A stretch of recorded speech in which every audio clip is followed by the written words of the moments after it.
তাহলে তৃতীয় খুঁটি দুটি আলোচনা আমরা শুনেছি। তৃতীয় নাম্বার হচ্ছে হকের উপদেশ দেওয়া, সত্যের উপদেশ দেওয়া, সত্য নিজে মানা এবং সত্যের ব্যাপারে অন্যকেও উপদেশ দেওয়া।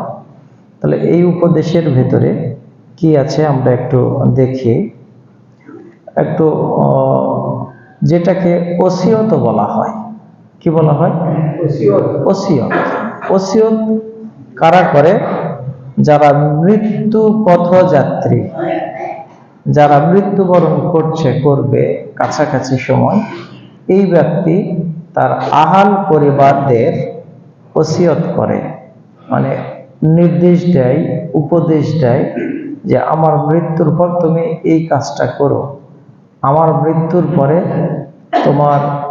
তোমাকে আমি বলে গেলাম, তোমার ফুপুরা যতদিন বেঁচে থাকে, তোমার ফুফা বেঁচে থাকে, খালা খালু যতদিন বেঁচে থাকে, তোমার বাড়িতে আসবে, খাবে, তুমি যেন নিষেধ করো না। আলহামদুলিল্লাহ বলেন। এটা একটা ভালো বিষয় না? এই যে কথাটা বলে গেল, এই কথাটাকে, ওসিয়তটাকে অবশ্যই অবশ্যই মানতে হবে, এইরকম একটা উপদেশ। তো সূরা আসরকে এইরকম বলা হচ্ছে, যেমন মৃত্যু পথযাত্রী ওসিয়ত করলে সেই ওসিয়তটা অবশ্যই মানা হয়।